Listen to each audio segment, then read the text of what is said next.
Assalamualaikum warahmatullahi wabarakatuh. Perkenalkan, nama saya Siva Nuraini Atliatur Rahmah dari kelas A1.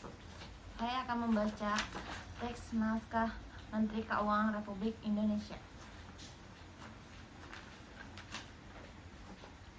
Bismillahirrahmanirrahim. Assalamualaikum warahmatullahi wabarakatuh. Salam sejahtera bagi kita semua. Om Swastiastu, Namo Buddhaya, salam kebajikan.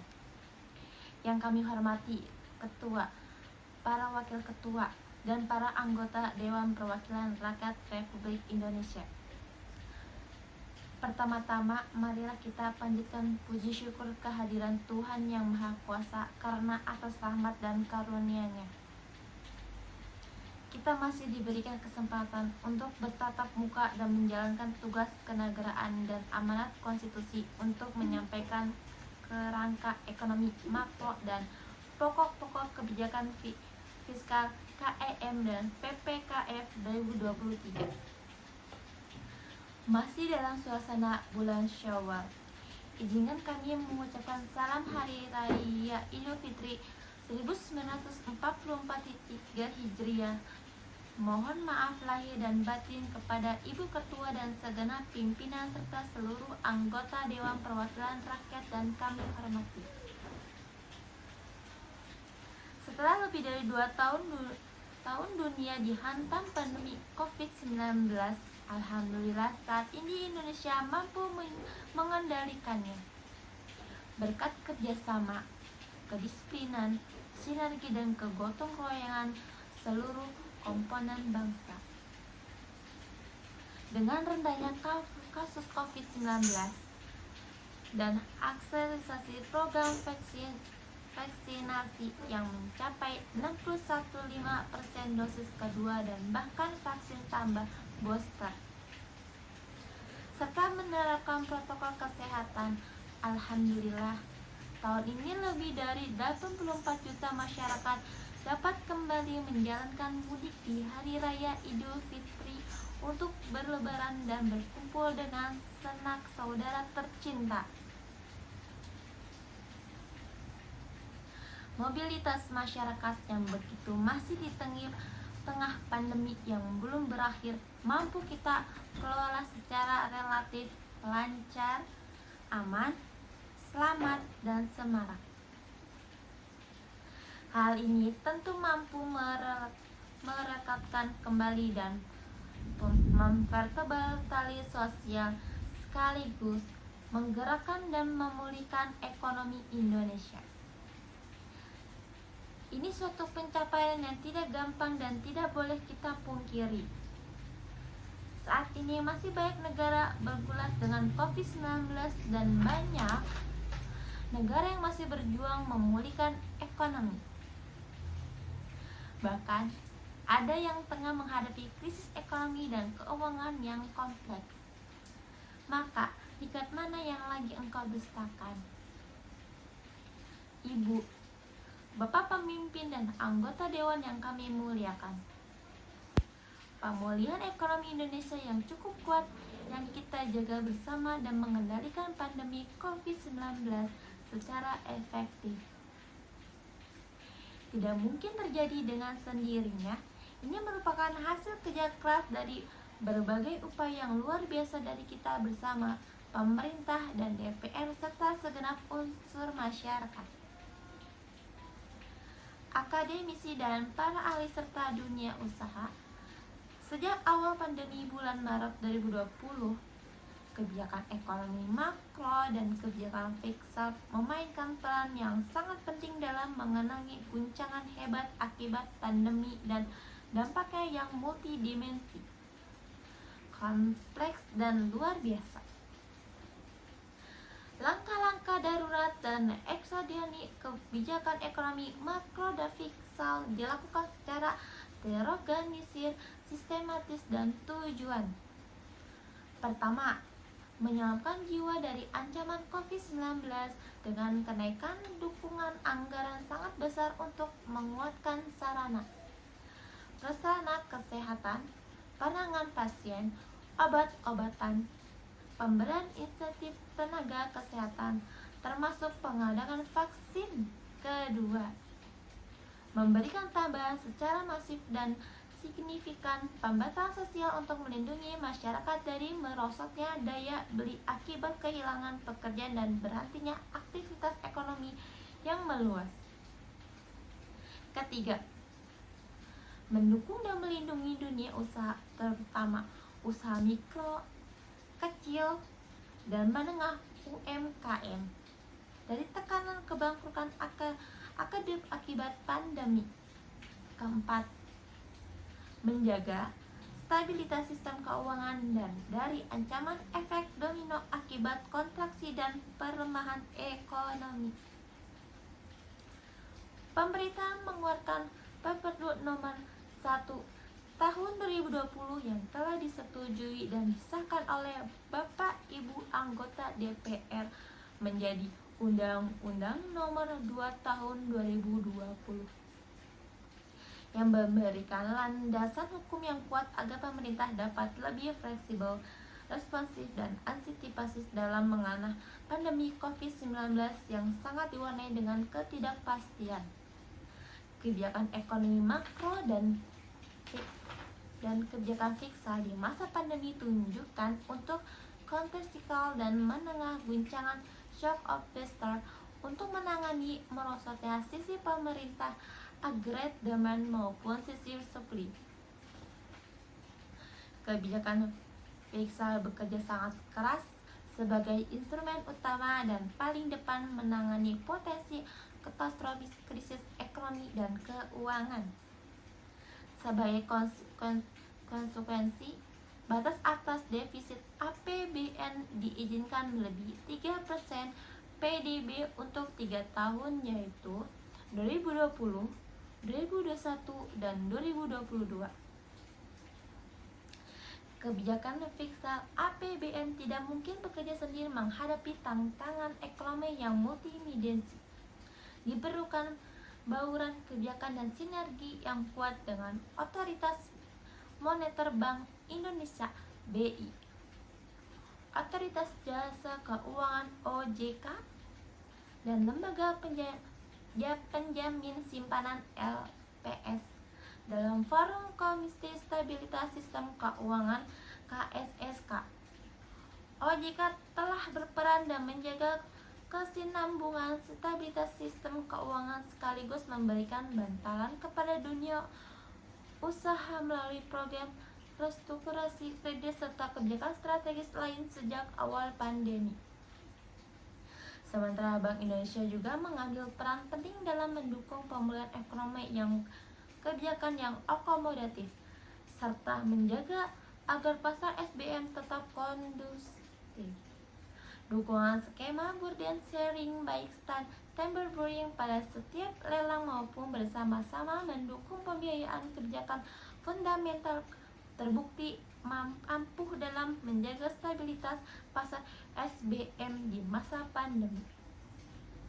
Dalam respon dan koordinasi kebijakan yang cepat masif dalam kompresi dukungan anggaran kebijakan fiskal yang memadai, pandemi dapat tertangani secara efektif dan pemulihan ekonomi mulai berjalan secara merata, baik sisi produksi dan sektoral, daerah, dan dari komponen pemerintahan antar konsumen, investasi, dan ekspor.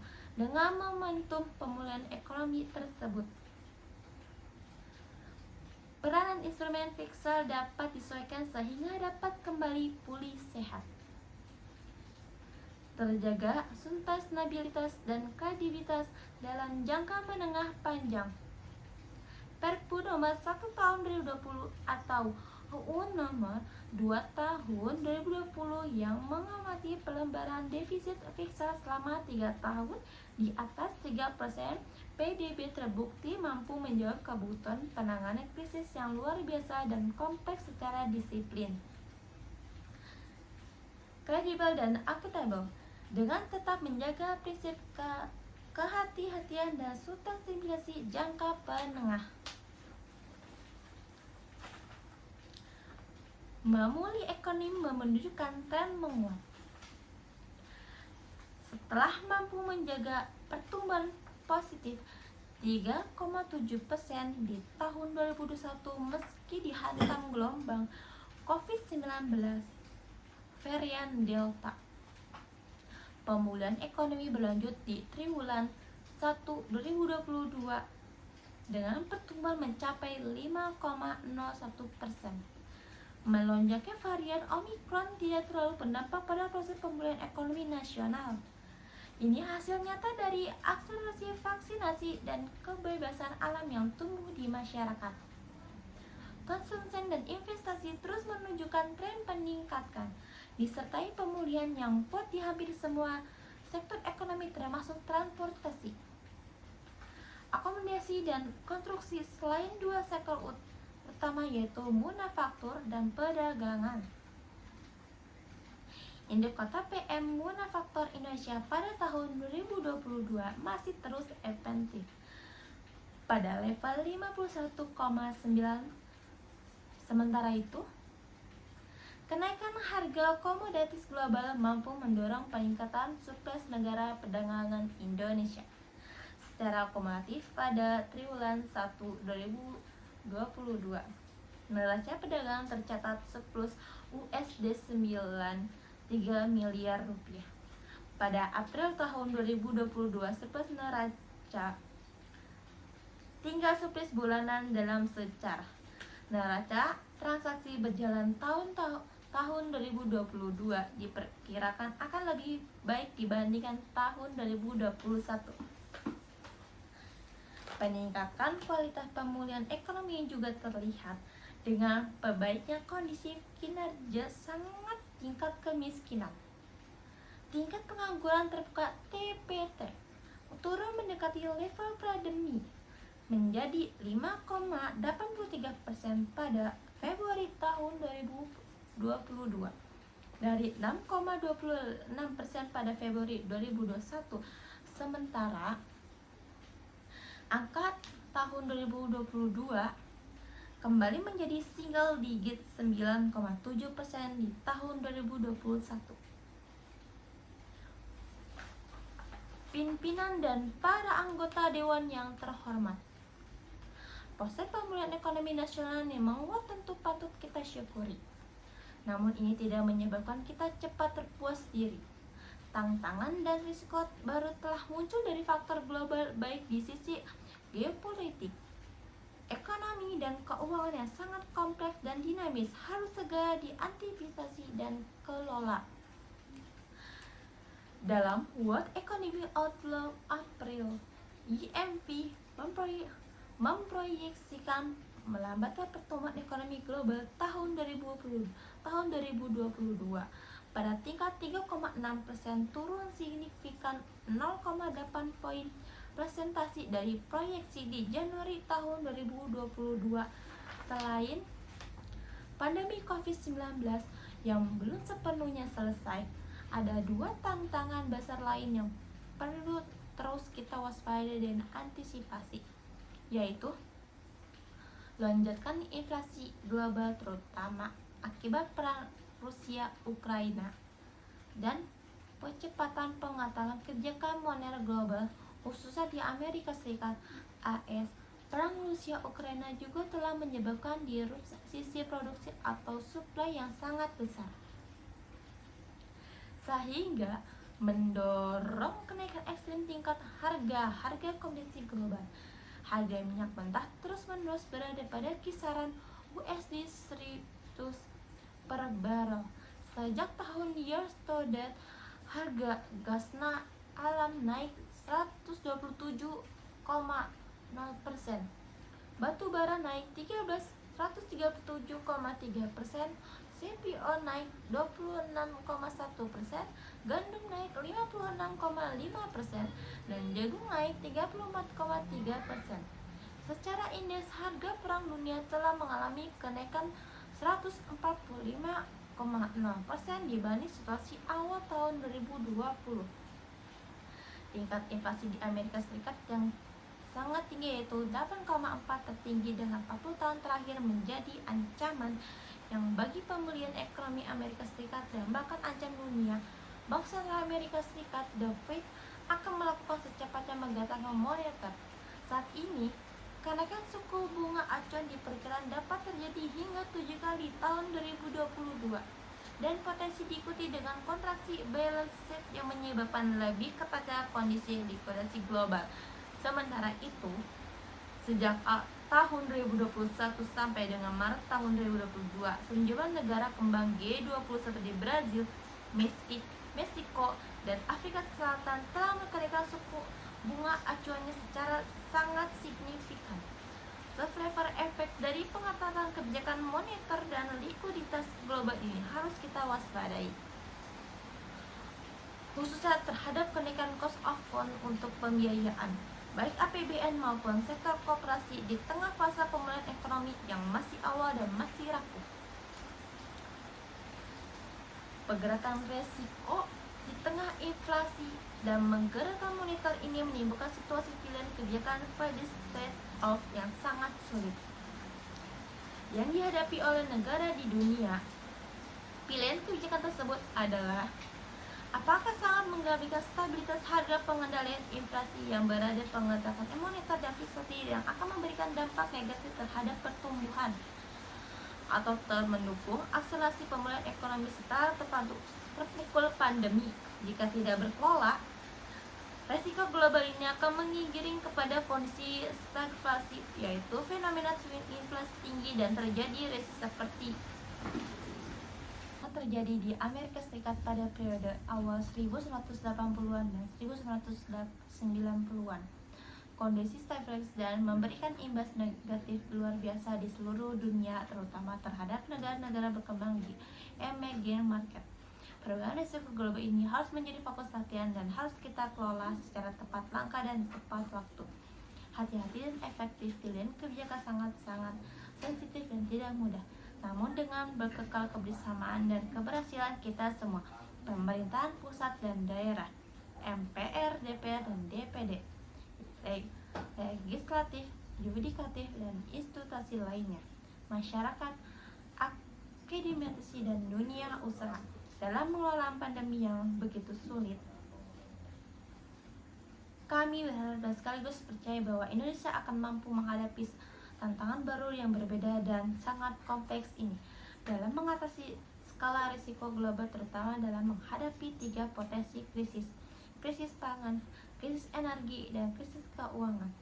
Sekretariat Jenderal Perserikatan Bangsa-Bangsa PBB bahkan telah membentuk Global Crisis Response Group GCRG dan mengidentifikasi 3 potensi krisis tersebut. Krisis seperti ini, sama seperti pandemi COVID-19, tidak mungkin diselesaikan secara individual oleh satu negara manapun. Betapapun superpower posisi mereka, kerjasama global menjadi keharusan. Indonesia terpilih menjadi bagian dari 6 negara kampion GCRG tersebut, dan tentunya kesempatan ini dapat dimanfaatkan dengan optimal untuk mengusahakan agenda-agenda kerja global yang juga sangat strategis bagi kepentingan perekonomian domestik. Dalam forum G20, skala risiko ekonomi global juga telah menjadi salah satu perhatian. Presidensi Indonesia mendorong adanya solusi ternyata secara kolektif untuk mengatasi berbagai potensi krisis tersebut. Pimpinan dan para anggota Dewan yang terhormat, kenaikan harga komoditas global telah berdampak pada naiknya harga-harga di dalam negeri, terutama negara di pangan. Hal ini dapat dilihat pada tekanan inflasi yang mulai meningkat akhir-akhir ini. Meskipun faktor musiman, yaitu bulan Ramadan, perayaan Hari Raya Idul Fitri juga turut memberikan adil terhadap kenaikan harga. Inflasi April di tahun 2022 tercatat 3,5% yang lebih tinggi dibandingkan Maret tahun 2022. Bila dibandingkan negara-negara G20 seperti Asia 8,3%, Inggris 9,0%, Turki 70,0%, Argentina 5,58,0%, Brasil 12,1%, dan India 7,8%. Tekanan inflasi di Indonesia masih jauh lebih rendah. Tekanan inflasi di Indonesia tidak setinggi di negara-negara tersebut karena kenaikan harga energi global terendam oleh APBN. Shock absorber untuk konsekuensinya menyebabkan kebutuhan belanja subsidi energi dan kompensasi meningkat tajam dalam kondisi pemulihan ekonomi yang kejaksaan yang awal dan rapuh. Kesediaan dalam perjangkauan harga energi dan pangan menjadi sangat kurang sedang menjamin daya beli masyarakat dan menjaga keberlanjutan proses pemulihan ekonomi nasional. Terkait potensi transmisi dan sekitar keuangan pemerintahan dalam yang diwakili oleh Kementerian Keuangan bersama dengan anggota KSSK lainnya, BI, OJK, dan LPS berkomitmen untuk memperkuat koordinasi dan sinergi dalam menjaga stabilitas dengan keuangan. Sampai saat ini, kondisi sektor keuangan nasional masih relatif stabil. Fungsi intermediasi perbankan mulai meningkat, tercermin dari peningkatan pertumbuhan penyaluran kredit. Sementara itu, tingkat kecepatan modal CAIR juga tinggi dengan likuiditas yang masih memadai. Cadangan devisa nasional juga masih memadai, diharapkan dapat memberikan ruang bagi Bank Indonesia untuk menjaga stabilitas harga dan nilai tukar serta membantu pemulihan ekonomi nasional. Ibu, Bapak, para pemimpin dan anggota dewan yang kami muliakan, keberlanjutan proses penguatan pemulihan ekonomi nasional harus dijaga untuk memperkuat fondasi ekonomi dan akselerasi tingkat pertumbuhan. Selain itu, upaya lebih lanjut untuk mengakselerasi pertumbuhan ekonomi yang lebih intensif dan sangat penting untuk tercapai sasaran bangunan jangka menengah panjang agar Indonesia dapat diukur dari sejarah middle income trap. Oleh karena itu, struktur perekonomian nasional dan tingkat produktivitas nasional perlu diperkokoh mulai terpecah transformasi ekonomi. Akselerasi agenda formasi struktur pasca pandemi COVID-19 mutlak diperlukan melalui peningkatan kualitas sumber daya alam manusia, pembangunan infrastruktur dalam informasi, birokrasi, dan regulasi. Penguatan program pendidikan, kesehatan, serta perlindungan sosial sangat krusial dalam mengatasi isu fundamental perekonomian, termasuk rendah tingkat produktivitas nasional.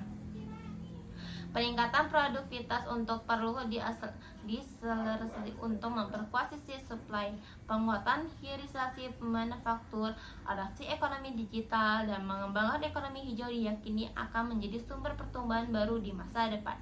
Dorongan kepada keberlanjutan terhadap industri manufaktur akan memacu pengembangan produk-produk dalam negeri yang memiliki nilai tambah tinggi dan mampu berkompetisi di pasar global. Sementara pengembangan ekonomi jika meningkatkan efisien dan produktivitas untuk nasional ekonomi yang tengah cenderung perubahan pola hidup ke arah new normal. Selain itu, sejalan dengan tujuan mewujudkan net zero emission pada tahun 2060 lebih awal, pembangunan ekosistem ekonomi yang ramah lingkungan iklim potensi besar mengembangkan ekonomi hijau yang kita miliki merupakan daya tersendiri bagi investasi dunia di masa depan. Dengan pertimbangan berbagai risiko dan potensi memuliakan ekonomi nasional di tahun depan, pemerintah mengusulkan kisaran indikator ekonomi makro yang digunakan sebagai asumsi dalam penyusunan RAPBN 2020 sebagai berikut: pertumbuhan ekonomi 5,3% hingga 5,9%, inflasi 2,0% hingga 4,2%, nilai tukar rupiah 14.300 rupiah hingga 14.800 per USD, tingkat suku bunga SBN 10 tahun 7,34% hingga 9,16%, harga minyak mentah Indonesia USD 80 dan 100 per barel, lifting minyak bumi 619.000 atau 680.000 rupiah barel per hari, dan lifting gas 1,02 juta rupiah hingga 1,11 juta rupiah barel setara minyak per hari.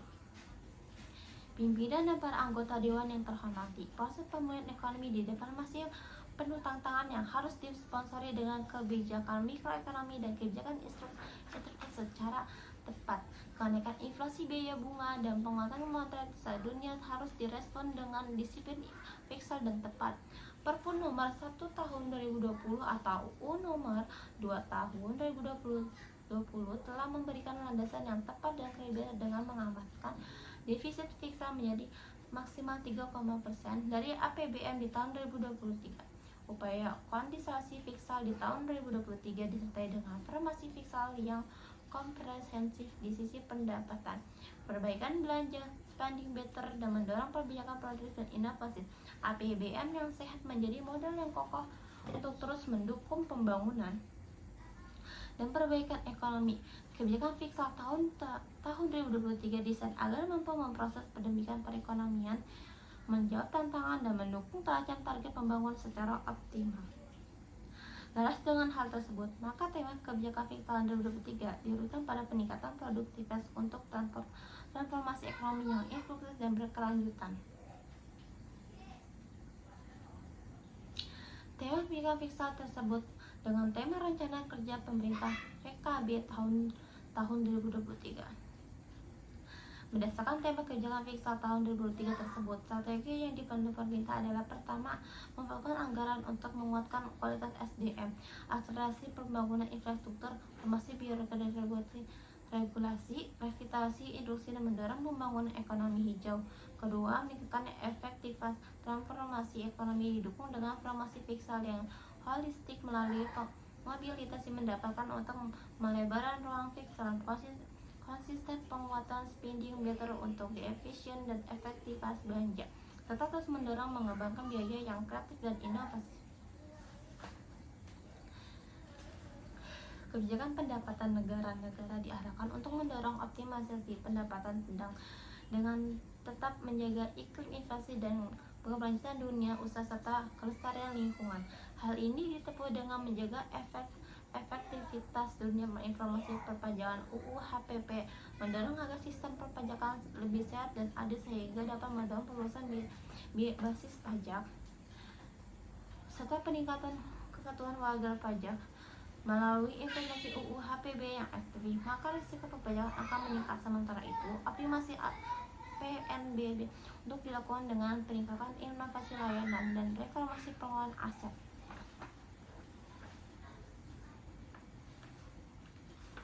Berbagai kebijakan tersebut akan mendorong peningkatan rasio terhadap negara tahun 2023.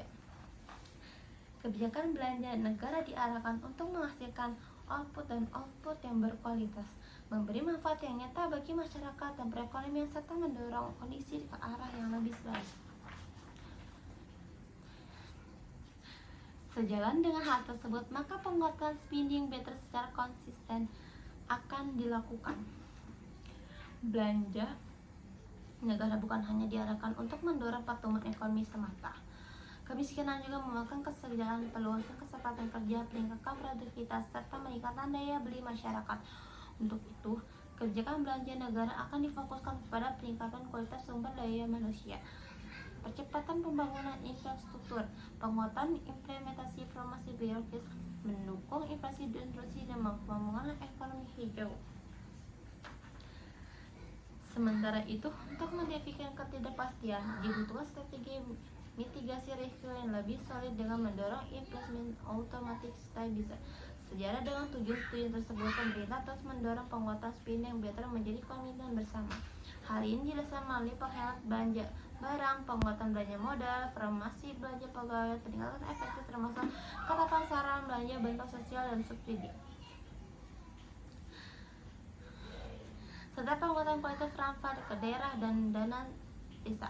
Pimpinan dan para anggota dewan yang terhormat, sebagai konsolidasi atas kebijakan fiskal yang efektif dan teratur, maka pokok APBN tahun 2023 masih akan defisit. Namun, mengelola pembiayaan untuk menutupi financial gap tersebut akan dilakukan secara efisien, hati-hati atau prudent, dan berkelanjutan sustainable. Defisit dan radio utang akan tetap dikendalikan dalam batas aman sekaligus mendorong keseimbangan primer dan positif. Kebijakan pembiayaan investasi akan terus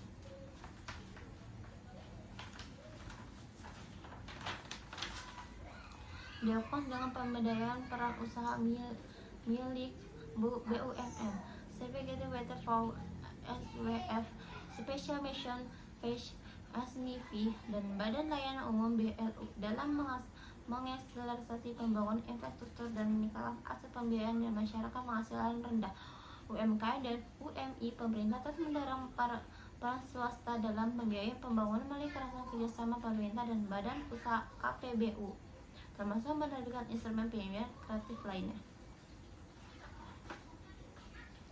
Melalui akselerasi melalui ekonomi, formasi struktural dan formasi faksional, maka diharapkan kebijakan fiskal tahun 2023 tetap efektif mendukung pemulihan ekonomi negara meningkat dalam kuartal 11,19% sampai dengan 11,70% APBD, dengan belanja mencapai 13,80% dengan 14,60% PDB, serta keseimbangan primer yang mulai bergerak menuju positif di kisaran -0,46% sampai dengan 0,6 PBD. Selain itu, divisi juga diharapkan kembali di AU 3,3% antara -2,61% sampai dengan -2,90% APBD.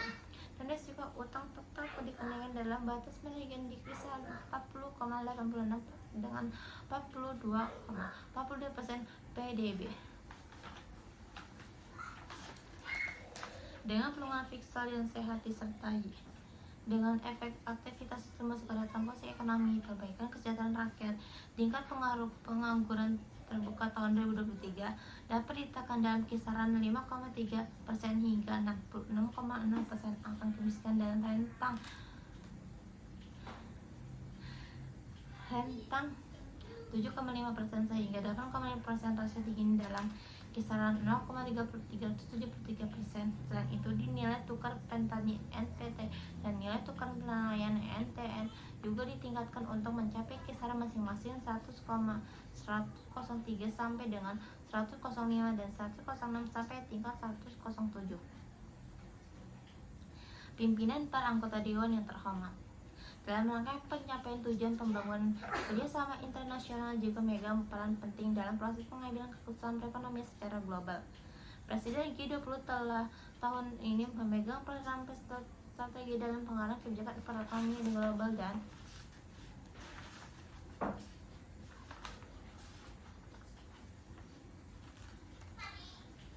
mendorong jumlah agenda internasional walaupun dihadapi pada situasi geopolitik yang sangat menentang. Konferensi tingkat G20 yang akan dilaksanakan pada tahun November tahun ini menjadi momen untuk memiliki pemulihan ekonomi di bulan tahun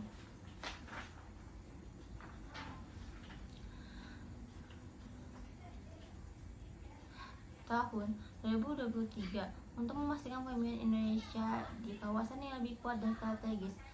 Maka kita harus mendorong pemulihan ekonomi di kawasan serta kebersamaan untuk koordinasi melalui perekonomian di kawasan yang lebih kuat dan tangguh. Pimpinan para anggota dewan yang terhormat, demikian pengabaran dan keterangan pemerintah atas kerangka ekonomi makro dan pokok kebijakan fiskal tahun 2023 yang telah disusun pemerintah dengan kepertimbangan dinamik perekonomian tentang agenda pembangunan. Selanjutnya, pemerintah diharapkan dukungan, masukan, dan kerjasama seluruh anggota dewan yang terhormat dan pembahasan KEMP-PKB tersebut sesuai peraturan perundang-perundang yang berlaku. Sebagai penutup, kami dikutip dari ayat Al-Quran yang kami sangat relevan dengan dinamik perekonomian kita saat ini di ke depan, yaitu Quran Yusuf surat 47 dan 48. Ya Yusuf berkata, agar kamu bercocok tanam 7 tahun berturut-turut sebagai yang biasa, kemudian apa yang kamu tuai hendakkah kamu biarkan ditangkai, kecuali sedikit untuk kamu makan. Ayat 47. Kemudian setelah itu akan datang 7 tahun yang sangat sulit, yang menghabiskan apa yang kamu simpan dan menghadapi tahun sulit, kecuali sedikit dari apa bibit gandum yang kamu simpan. Ayat 48. Ayat-ayat tersebut memberikan inspirasi kepada kita semua bahwa suatu keniscayaan jika suatu perekonomian yang akan menghadapi siklus ekonomi. Bisnis Kel, episode Makmur Bom, dan episode Peciklik Heresy. Oleh karena itu, sangat krusial untuk menyiapkan bantalan kebijakan Paris Border untuk menghadapi situasi sulit masa resesi. Inilah inti dari konsep kontra-kisah politik dan menginspirasi kita semua. Penting memperkuat kembali kesehatan APBN melalui kualitas agar mampu berperan optimal sebagai instrumen absorber pada saat terjadi gejolak di masa mendatang. Semoga Allah SWT senantiasa memberikan bimbingan perlindungannya untuk dapat melewati sama-sama sulit sekarang. Semoga diberikan kekuatan untuk dapat melaksanakan tugas dan amanah, melayani seluruh rakyat Indonesia dalam upaya menuju bangsa yang berdaulat, maju, adil, dan makmur. Amin. Wassalamualaikum warahmatullahi wabarakatuh. Om Santi Santi Om. Nama Budaya Jakarta 20 Mei tahun 2022 atas nama Pemerintah Republik Indonesia. Menteri Keuangan, tanda tangan Sri Mulyani Indrawati.